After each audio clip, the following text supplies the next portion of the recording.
Welcome back, Hordlings, to more Star Control 2. I figured I'd reload and go try to save the Zogfuck pick, because that's what friends do for each other.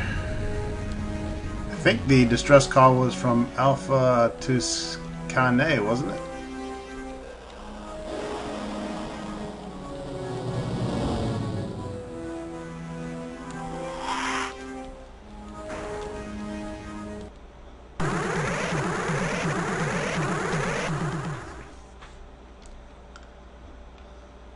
Ah, yes. It was a kohr-ah. We are the kohr-ah. We cleanse our destiny. You will soon die. Make whatever rituals are necessary for your species. Yeah, we've heard this banter before. What are you hanging over? My trophy bone pit. In here is one skeleton from each of the races which I personally exterminated. I fondle these bones and recall the fine cleansing. Perhaps your bones will grace this pit momentarily. Unless they are accidentally vaporized.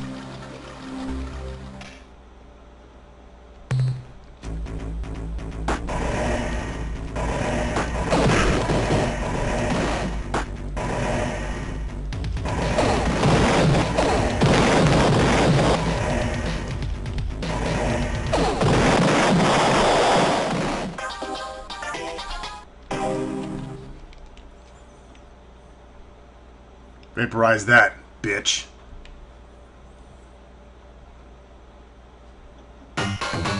Our savior! Our savior! You have rescued us from certain destruction! Howie, baby, that was a close one! The black ship appeared in orbit several days ago and began raining down bolts of destructive energy on our surface planet.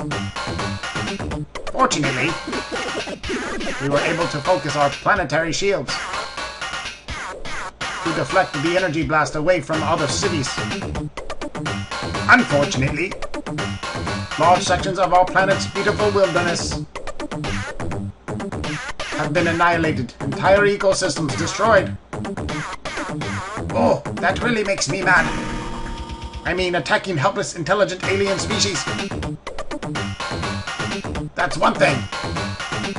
But toasting our cute little wood jukes and tree narves, that's really low. If the black ship had been accompanied by others of its kind, we wouldn't have been able to stop the rain of destruction. They would have killed us all. Well, in that case, better those jukes and narves than us, right?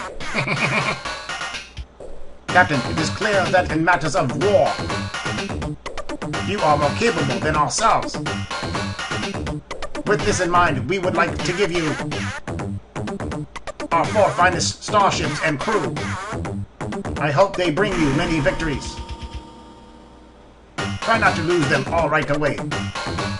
Oh, by the way, we thought you should know that we have sent out a group of Stinger starships, specially modified for long-range reconnaissance.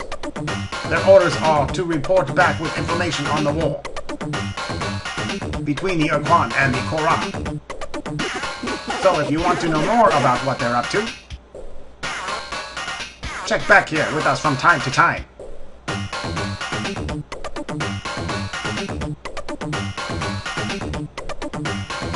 Any news now about the 2 alien races? We have nothing new to report. Nope, not a thing. My Zog fought and pick. Goodbye, Captain. See ya! Alright, so I wanted to go back in time and save the Zogfuck pick. And plus we got some liquor ships out of it. Some little stings. So now they are saved, I guess, for now.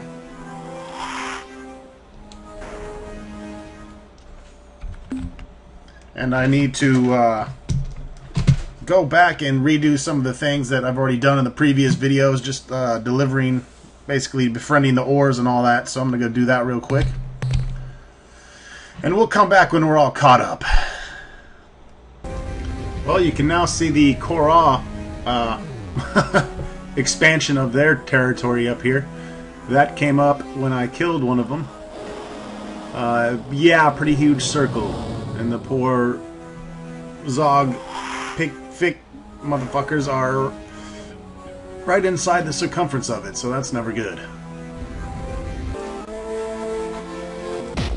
Alright, so here we are, we're back. We got everything caught up. I went ahead and bought one of the ore ships because they're cool. And for now I'm going to try to, you know, get one of every ship.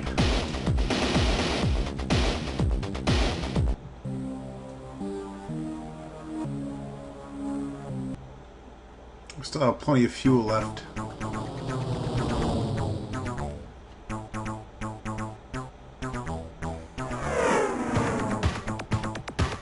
What do you guys think about point defense?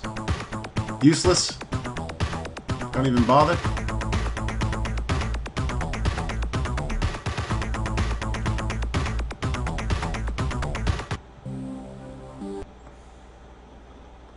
It's time to take care of those annoying Slylandro probes. Sure, they're fun to blast into oblivion, but I consider this part of the game, and ridding them of the universe will be quite satisfying.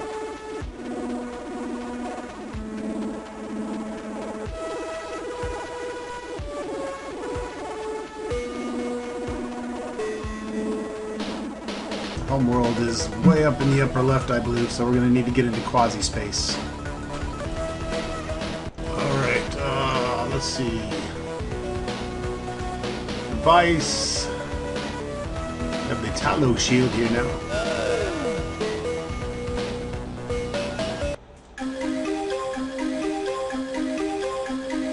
Now I printed out a list of the quasi-space coordinates and what they're near. Also, it turns out that I have cleared all 10 of the rainbow planets, so there are no more of those. And I also printed out a list of the ruby, sapphire, and emerald worlds, which give us the best minerals. So that way I don't have to chart it all myself. I actually don't have my original Star Control 2 box. I had to rebuy one off eBay, so I lost all my little notes that I had stuffed in the box.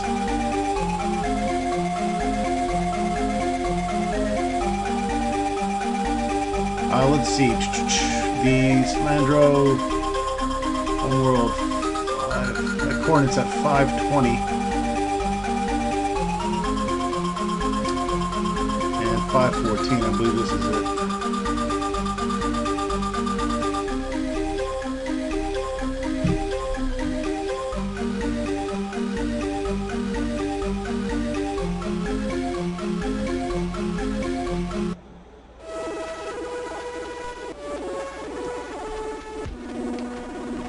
And now we're going to be a lot closer to Beta Corvi. Corvi.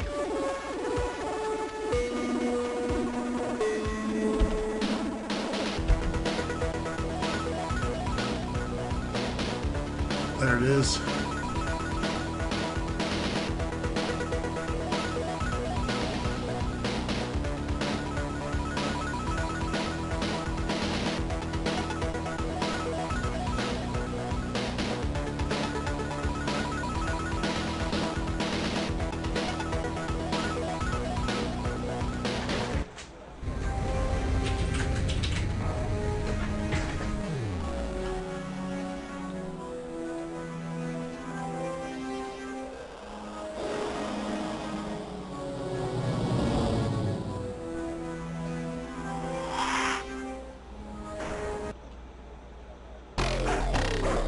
Hello, visitor.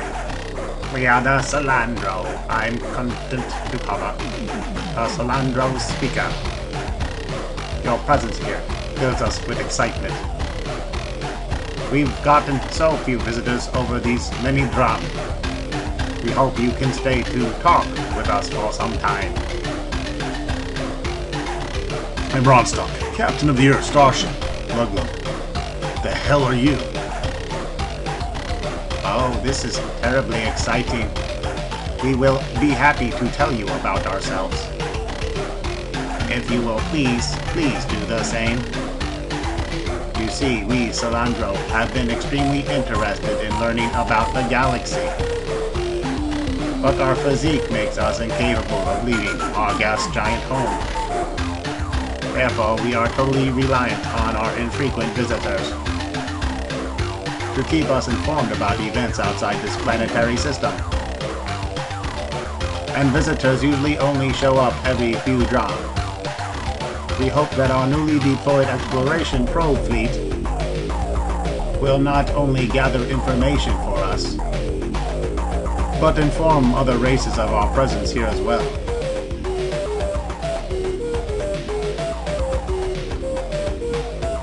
Please tell me more about your probe. You know, it's funny, we hadn't heard from the outside galaxy in a whole drong nasa. And then the Melnorm come by and sell us a probe. And just a few hundred rotations later, you show up. Oh, the probes, right. Well, like we said, just a short time ago, a race called the Melnorm stopped by. They said they had acquired some information revealing our existence. And they wanted to study us, if we didn't mind. In fact, the Melnorm said they would pay us for the right to do so. I guess they are biology nuts or something. Anyway, in exchange for our information, they gave us a probe vessel. Can you give me details about your probes? Sure, if you are interested in exchange for information about the life on source. The Melnorm offered to give us a remote exploration probe. It would roam the galaxy gathering information and contacting alien races. And when it had filled its data storage unit, it would return here. And reveal to us everything it had learned. Yeah, I don't think that's what they're fucking doing. And tell me why the fuck your probes attack our ships then. Our probes do not attack. They have only defensive capabilities. Offensive behavior is not part of the instructions we programmed into the probe. To have done so would have been reprehensible. What was the probe's program? It was sent on a 500 rotation mission to seek out new life and new civilizations. To boldly go where no catalog item 2418B remote self-replicating robot explorer probe has gone before. Can you explain the probe's replication ability? Well, we're not hardware people, so we only know the theory. What happens is that while the probe is exploring space, whenever it's not doing something more important, it hunts for asteroids and similar space junk,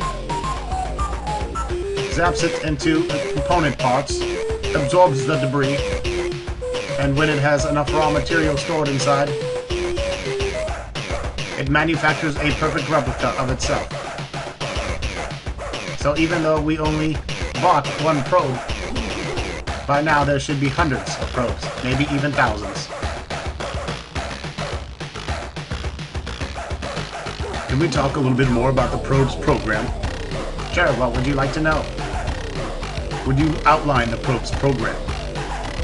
Sure, it was a difficult task for us since we'd never done anything like it before.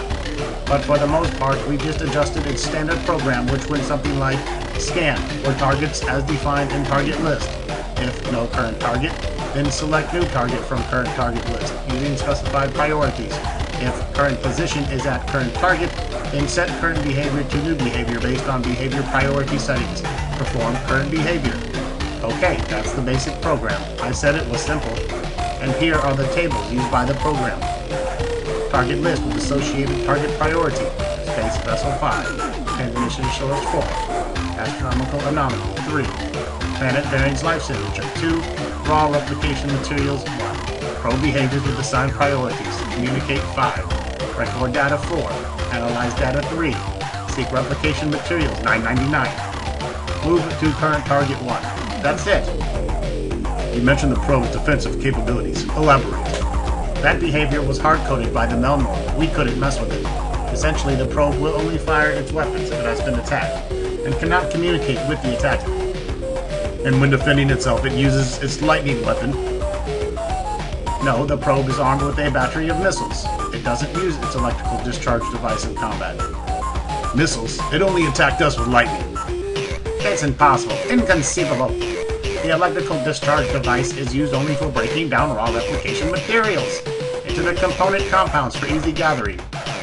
Can you tell me about this replication behavior? I'm glad to. I see the probe has the capability to seek out raw materials. Fuck you, Apple Windows updates. Collect the compounds, and then when it has a sufficient supply, it can build a duplicate of itself. We decided that since we had only one probe, we should change the replication priority and crank it up so that there would be more probes sooner. What priority did you assign to its replication? Well, the factory setting was 2, and between movement at 1 and analyze data at 3. I told Joyous Lifting to set it a bit higher. Let me ask him what he set it to. Oh my, that was a bit extreme, wasn't it? Joyous Lifting told me he changed it to 999, the highest setting on the dial. What is the effect of the priority settings on behavior?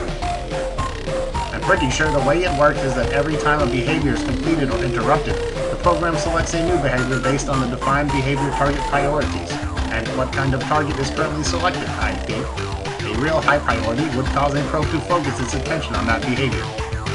Your probe does destroy ships, and I can prove it. No, it cannot. It is not programmed for hostile behavior. What is your reasoning? Think about what a probe does when it meets a ship. Spaceships are the probe's highest priority, because we want more than anything to make friendly contact with alien races. Think about the probe's replication behavior. The probe seeks raw materials and processes them in preparation for replication. Think about the effect of changing the replication's behavior's priority. The answer is simple. It would spend more of its time seeking raw materials for its replication process. So what? Now, what will it do to a ship, given that its replication priority is set to maximum? I don't see what you're getting at, but I'll play along with you. Like I said, alien ships are the top priority target. Once a probe scanned a ship, it would instantly move toward it. Then, when it got to the ship, it would initiate communication automatically. When communications were terminated, a new behavior would be selected and... A new behavior would be selected, and since the replication setting was set to maximum, the probe wouldn't get time to pick a new target. It would use the current target, the ship! Fuck! Raw replication materials, it would process the ship, break it into component compounds with electrical discharges. Oh no! What have we done? Traveler, you must tell us what we can do. How can we stop the probe from destroying all life in the galaxy? I don't suppose you have some kind of mega self-destruct code or something? Why yes, there is! You're a genius, Traveler. Why didn't we remember that? Oh, the problem is though, how are we going to transmit the code? While we ponder that problem, at least we can give you the code sequence. That way, if you run into a probe, you can destroy it without getting shot. To use the destruct sequence, simply engage a probe's standard communication systems and transmit the code. The probe will then automatically destruct. Exactly how long is a dron? A dron is our primary unit of time. It lasts for an interval equivalent to 4 million rotations of our planet. A dron is subdivided into 2,000 dron nasa. Now please, Arthur, will you tell us about yourselves? Our primary objective right now is to free ourselves from the evil Urquan. The Urquan, the long, brownish guys from the milieu with all the eyes and arms, they used to come visit us regularly about 3 drons ago. They told us about all the interesting things they found from their scouting missions. They were really nice. Why do you want to fight them? I think you're confused. Those aren't the Urquan we're talking about. Ours are green. But the Urquan were such good guys. They had lots of interesting things to tell us about. And they never got impatient with our questions. Well, I guess a lot can happen to a species in 3-dron. Like turning green and evil. Most of us come from a rocky world called Earth. Yes, that seems to be the pattern. Just about everyone who comes by here says they developed on a world a lot like that. As far as we know, we're the only sentient species who ever evolved into the atmosphere of a glass giant. Of course, from what we know, most travelers like yourselves don't have much interest in gas giants. So maybe there are others like a Slylandro out there somewhere. We travel the galaxy seeking intercourse with other sentients. That must be great, to leave your planet and roam the stars. You don't know how monotonous living on a gas giant for 3 or 4 drawn can be. Clouds, clouds, clouds, wind, lightning, clouds, clouds, clouds, that's it. We know a lot about clouds. If you've got any cloud questions, ask us. We have over 800 different symbolic references just to describe them. Most of the time, when we aren't eating, we hover around and talk about what the clouds look like. Of course, the only thing we know about the clouds, food and other Slylandro, so generally that's what we think the clouds look like. We're particularly interested in studying unusual planets and life forms. Oh, then you should go check out the planet orbiting a blue star not too far from here. I think there is another blue star right next to it. We can't describe exactly where it is, but the people who told us about it, the kohr-ah I think, said that it was one of the rarest worlds in space, and that as far as they knew, there was only 10 of the planets in this part of the galaxy. And that's of course another one of the rainbow planets, which we've already been to. Okay, but please, can we talk about you some more later?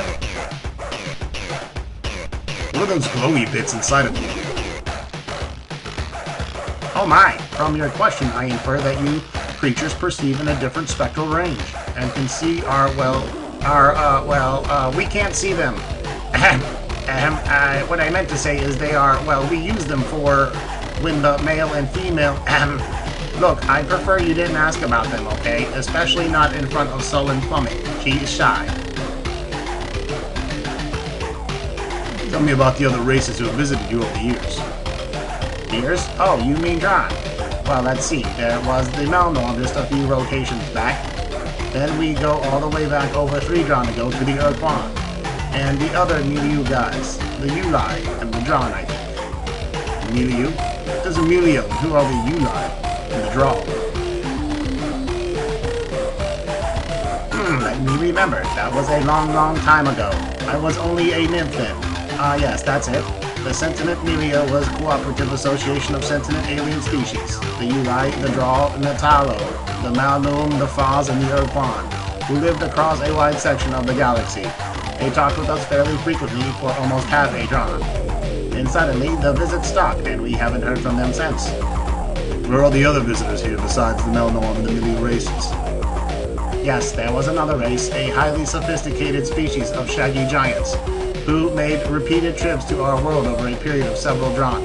They even installed a broadcasting satellite in orbit around our world, which let us talk with them whenever we wanted. They were called I'm sorry, I can't remember their name. It was a long, long time ago. Yeah, that sounds like the precursors. What else can you tell us about this race? I wish I knew more of the information you seek, Traveler, but we last saw the shaggy ones just over 39 drawn ago, and very little from the era has remained intact in our history chance. Hold on a moment, just let me consult with associates Joyous Lifting and Sullen Plummet. Joyous Lifting, who has a better memory than I, recalls that the shaggy ones were described as being worried. They were always hurrying from place to place seeking knowledge, as though they were in a desperate search for some important secret, some answer to a question that they never shared with us. Sullen Plummet remembers that the last time the shaggy ones visited our world, they came aboard a great circular starship, one even larger than your own. They had discovered their answer and were leaving to go somewhere, and they didn't tell us exactly where somewhere was. This is extremely important to us. Don't you know any more? No, I have told you. One moment. Joyous Lifting transmits. Joyous Lifting has remembered something else, though it does not relate to the shaggy one's question. Answer departure destination. What my associate communicates is the description of a set of 10 worlds, unlike all others. The shaggy ones either discovered these planets or, this is garbled, assembled them. We were told the planets were, again, this is confusing, organized in some pattern, which is some way alluded to the shaggy one's ultimate fate. One of the worlds was described as orbiting one of a pair of blue stars, not far from here. Another of these worlds circled a large white sun. that is all we can remember. Goodbye, Slylandro gas bags. Goodbye, human fluid sack.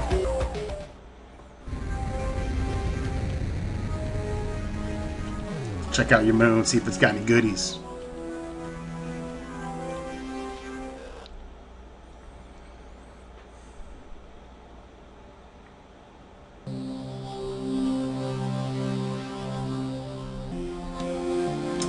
That would be a no.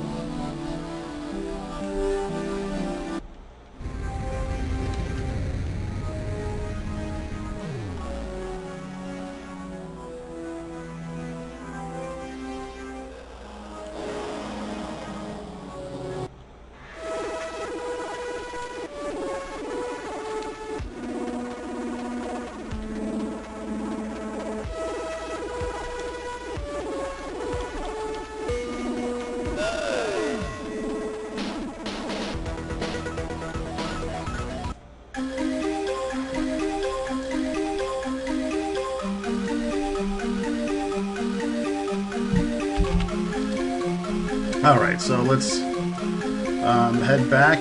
We're going to be making friends with the Yeehot very soon.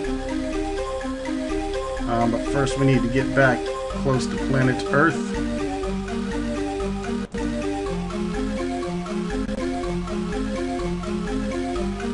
After we make friends with the Yeehot, we are going to be working on repairing the Ultron. It's kind of the last surge of the game, that saving the Siren. And then we'll be fairly close to the end, I think.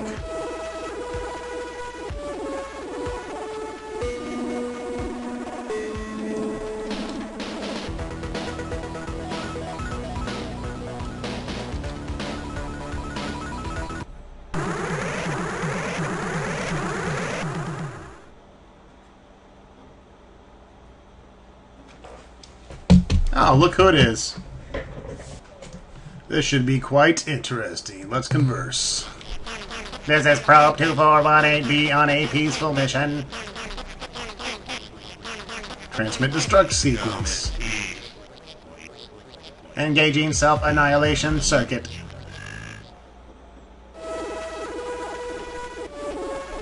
Boom shakalaka. I guess that's it, huh? Let's head back to Earth. We'll have the Starbase Commander transmit the code across the galaxy.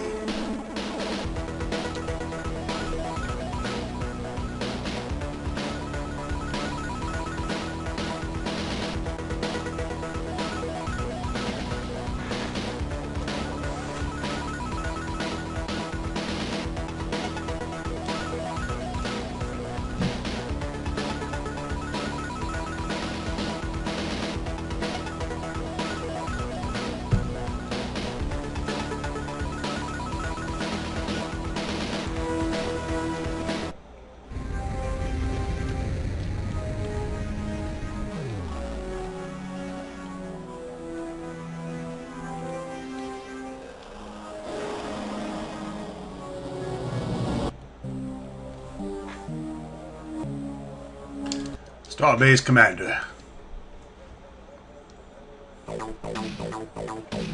I'm at your disposal, Captain Ronstack. Before we proceed, I wanted to let you know the ship fixed have returned.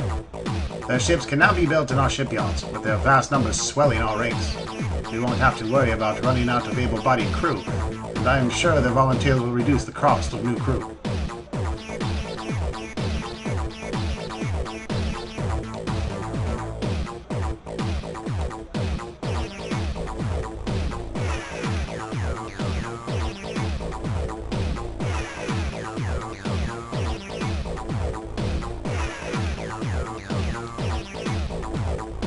Tallow device. Whoever the Tallow were, they were clever. Way past us, probably even beyond the Chenjesu. As far as I can tell with all of our equipment, this thing a rock, just a rock, and nothing but a rock. However, if you feed a current into it anywhere along its surface, everyone on board the starbase who has Esper potential gets a bad headache. Well, we checked a bit more into that. When the Tallow thing is active, all the evidence of Psychon interaction is flatlined. Nothing gets through. If you keep the Tallow rock device thing on board your vessel, I'll bet you're immune to any form of physical attack. or at least mostly immune. Next entry, the Slylandro probe destruct code sequence. This is a complex sequence of program instructions, using an encryption sequence similar in some ways to the rolling fung algorithm. When the Slylandro probe approaches, opening the hailing frequency, rate for response, and then transmit the code.